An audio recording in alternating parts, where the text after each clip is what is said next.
fataraka Ali al-khitbah, akaacha Ali ile posa, kuendelea tena kuendeleza posa yake.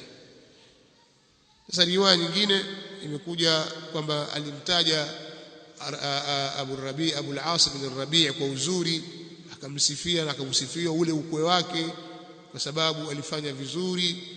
Aliendewa na jamaa zake kule Makka wakati alipomwoa Zainab kwamba muache muache huyu, tutakupa kadha wa kadha, ili kumdhalilisha Mtume sallallahu alaihi wasallam. Akaambiwa maneno mengi na watu wa mji wa Makka ili amuache Zainab binti wa Mtume sallallahu alaihi wasallam, Mtume adhalilike kwamba binti yake kaachwa tu.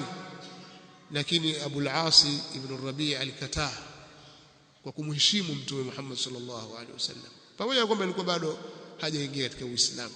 Na ndio maana katika vita vya Badri alitekwa na Zainab akamkomboa, alipeleka vipuli vyake, dhahabu zake alizopewa na mama yake Khadija ili amkomboe. Mtume sallallahu alaihi wasallam alipoliona lile akasikia uchungu sana, akasikia huzuni, kama mrudishieni, na mkitaka kumwacha huru mwacheni huru huyu. Akaachwa huru, akawa katika Uislamu, akautengeneza Uislamu wake, alhamdulillah. Kwa sababu unapokuwa Uislamu umekuja ikawa watu wameoana katika misingi ambayo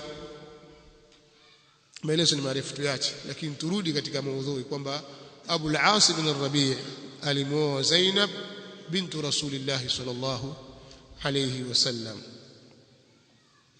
na Abu al-As akatekeleza kile alichokiahidi. Tasemekana Ali bin Abi Talib kama anavyosema baadhi ahli al-ilm, alisahau, akataka kumwoa Juwayriya bintu Abi Jahl, jambo ambalo lilimuudhi na kumghadhibisha Fatima radhiyallahu ta'ala anha. Lipofika jambo hili kwa Mtume sallallahu alaihi wasallam, Mtume sallallahu alaihi wasallam akauvunja ule uchumba.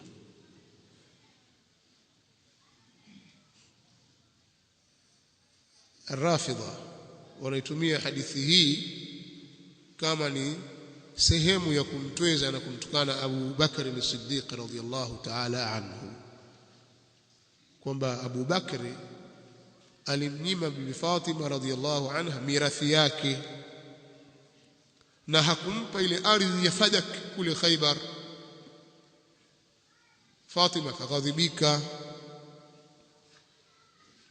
na Mtume sallallahu alayhi wasallam amesema, man aghadabaha faqad aghdabani, yeyote atakayemuudhi yeye Fatima basi atakayemkasirisha Fatima amenikasirisha mimi. Sasa ndio pale kina Mayungu wanasema Abu Bakari kamkasirisha Fatima, atakuwa amemkasirisha nani? Na mtu akisema kwamba Ali pia alimkasirisha Fatima.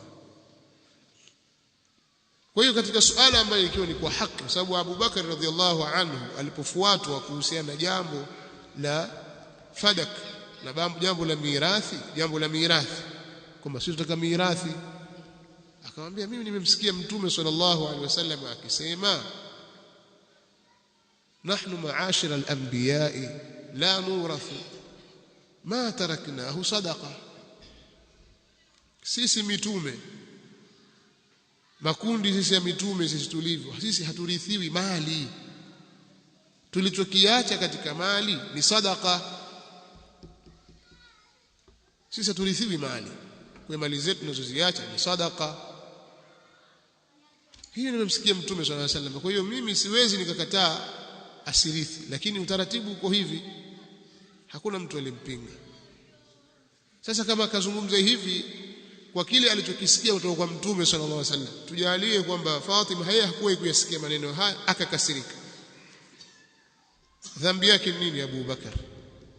Haya, Abu Bakar alifariki, hakumpa Fatima.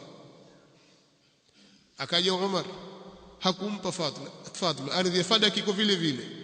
Akaja Uthman, hakumpa Fatima ardhi ya Fadak. Amekuja Ali, hakumpa Fatima ardhi ya Fadak. Tujalie Fatima alifariki, si ndio? Kwamba Fatima alitangulia kufariki katika uhai wa Abu Bakar, na ndio hivyo, kwa sababu baada ya miezi 6 tangu kufariki Mtume sallallahu alaihi wasallam ndio alifariki Fatima. Sasa mtu akisema kwamba hawa wote hawa hawakumpa Fatima mirathi yake, na ndivyo ilivyo. Mpaka Ali bin Abi Talib hakutoa mirathi ya Fatima.